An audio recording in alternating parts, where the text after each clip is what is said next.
Bueno, seguimos adelante el modo país. Está Gonzalo Zunino con nosotros, economista, director del Centro de Investigaciones Económicas. ¿Cómo le va? Bienvenido. Bueno, muy bien, muchas gracias por la invitación. Gracias por estar acá. De aprobarse el plebiscito del BPS, usted dijo en pocas décadas el gasto previsional se tornaría inabordable. ¿Nos puede explicar eso de arranque así? Tiene la que le tiro.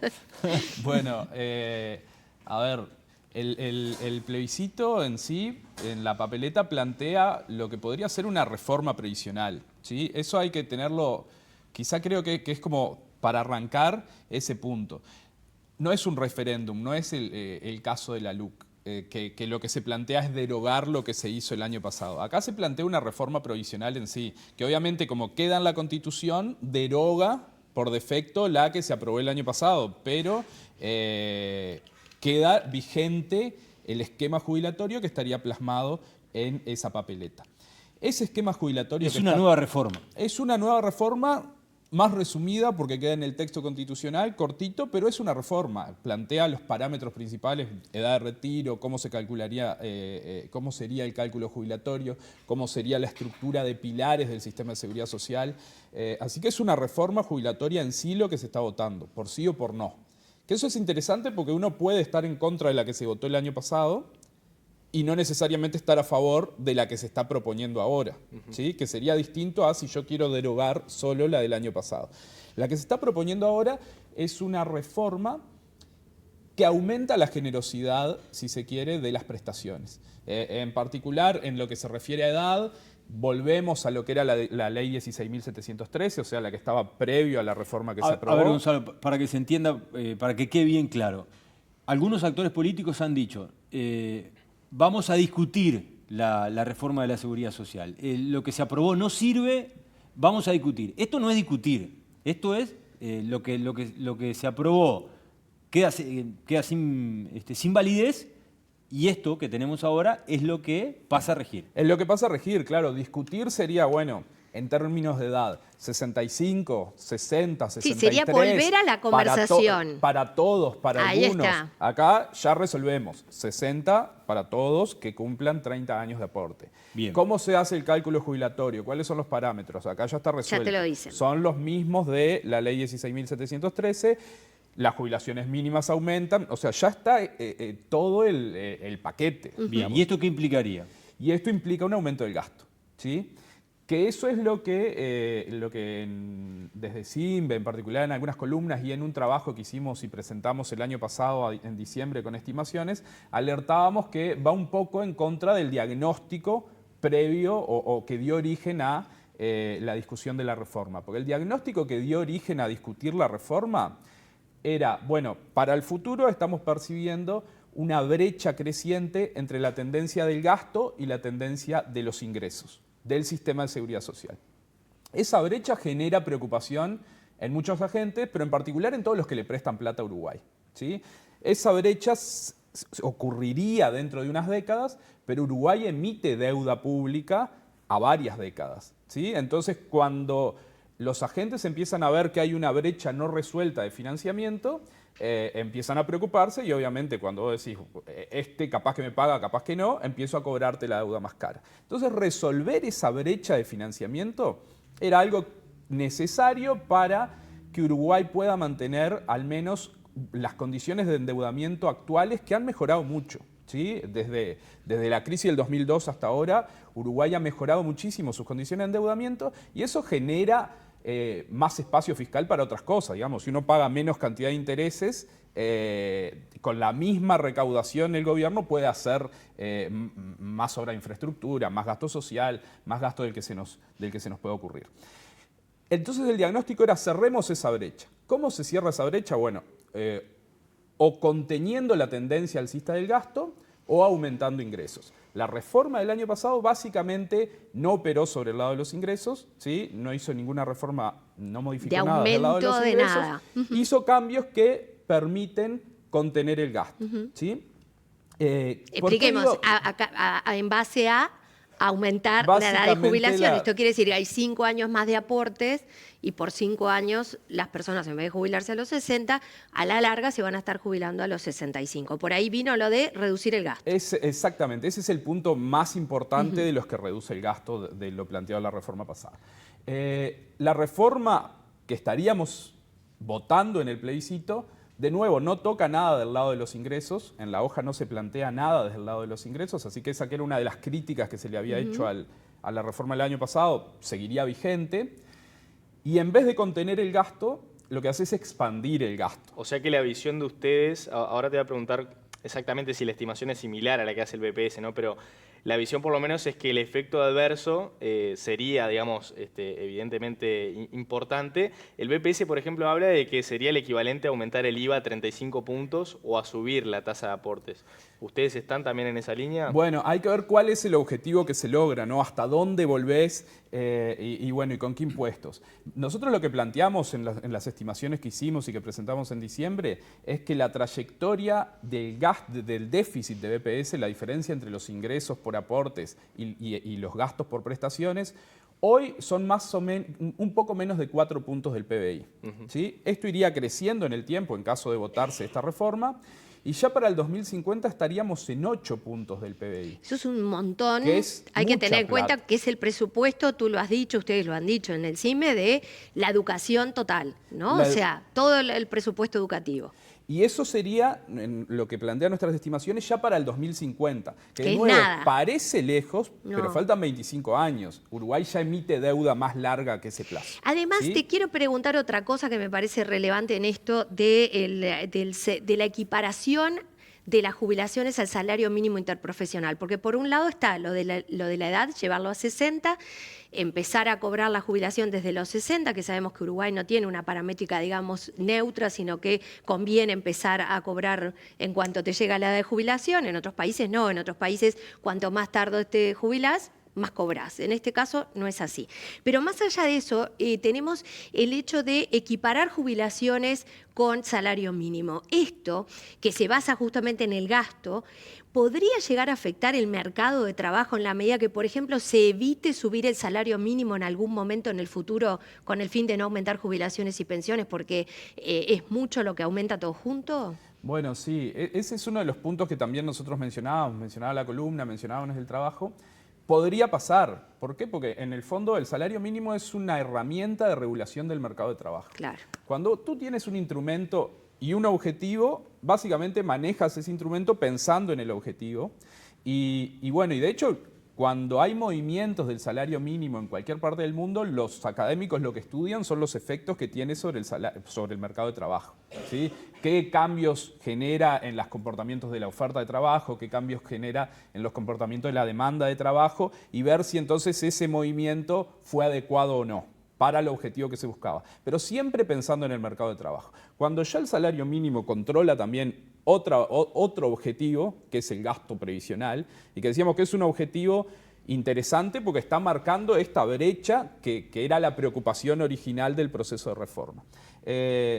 Obviamente, si yo veo que cada vez esa brecha está generando más tensión a la hora de Uruguay poder financiarse, los incentivos pueden estar dados para que empiece a manejar el salario mínimo pensando en el objetivo previsional, de gasto previsional, y no en el objetivo de mercado de trabajo. Entonces, básicamente Puede ser perverso en ese sentido, Puede ser perverso, perfectamente, sí. Y el salario a la baja, porque en el fondo si me concentro en contener el gasto, trato de contener el salario mínimo. El salario. Gonzalo, otro tema polémico es el dinero de las AFAP.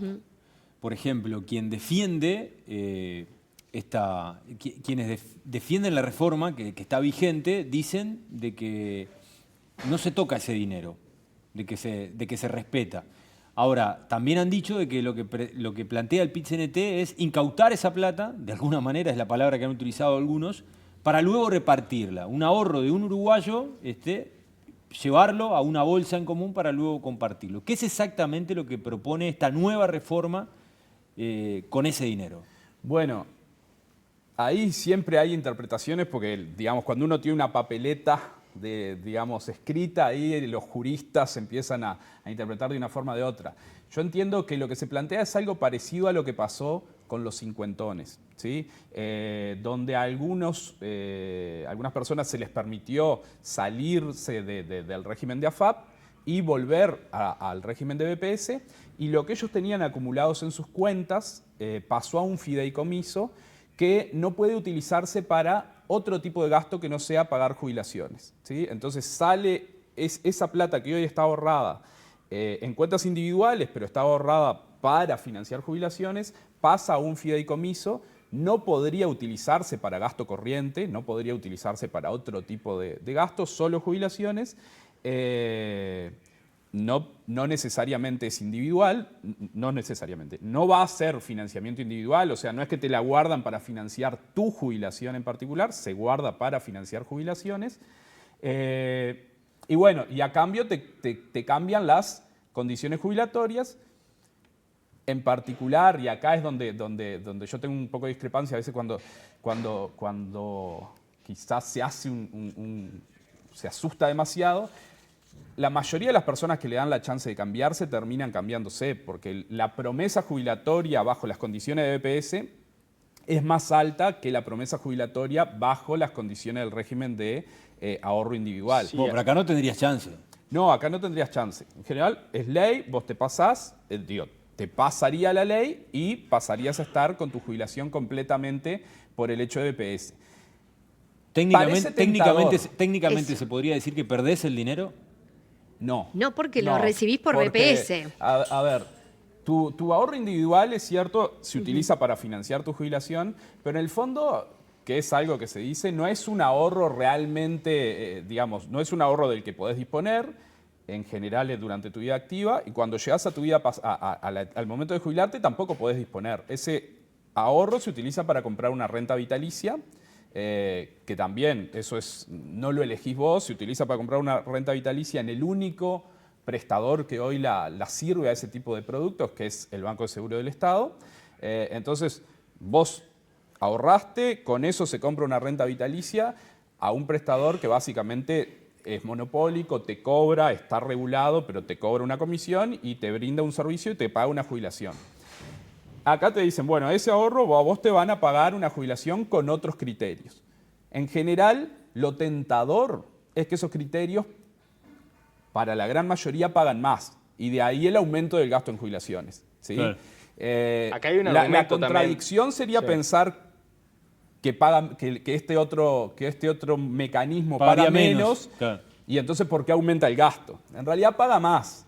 Lo que pasa es que eso te aumenta el gasto y cómo lo financiás. Yo creo que la gran pregunta es, bueno, parte del régimen de ahorro individual se utilizó para que al menos una parte de las jubilaciones esté completamente respaldada en financiamiento que vos hiciste. Ahí los promotores de este plebiscito dicen que si se dejaran de enviar más de 1.250 millones de dólares por año a las AFAP, de cierta manera el déficit del BPS estaría bajando. ¿Ese cálculo es correcto? Bueno, no, de nuevo, ¿por qué aumenta el déficit previsional?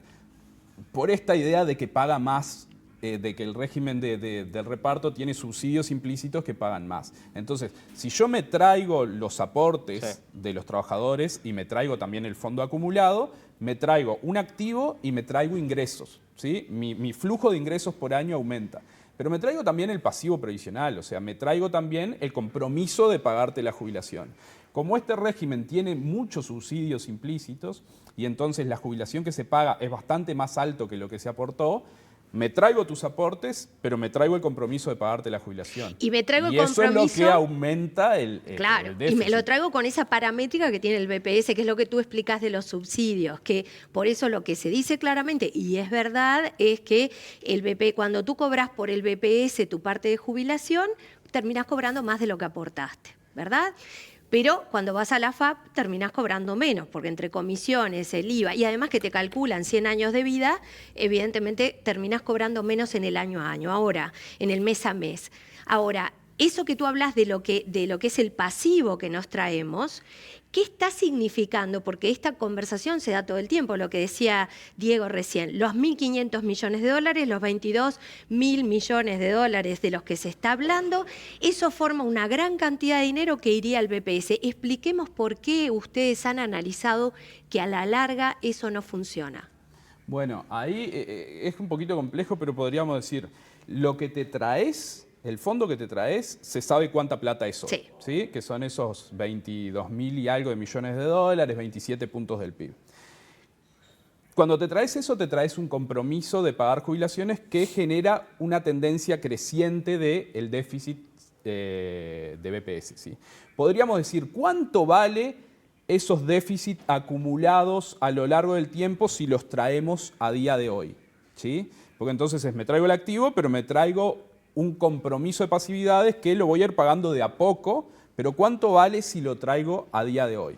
Ese ejercicio, que es un ejercicio financiero, depende un poco de qué tasa de interés utilizás para traer esos déficits que van a ocurrir en el futuro a día de hoy, que sería el equivalente de qué tasa de interés pensás que podés rentabilizar esos 22.000 millones de dólares hoy hacia el futuro para después ir pagándolos. Pero además, Gonzalo, ese déficit permanecería en el tiempo. Ese déficit es acumulado en el tiempo y hasta el Para infinito. siempre. Para siempre. Cuando te traes... El dinero es acotado, el pasivo y la obligación es para siempre. La obligación es para siempre. Cuando te traes...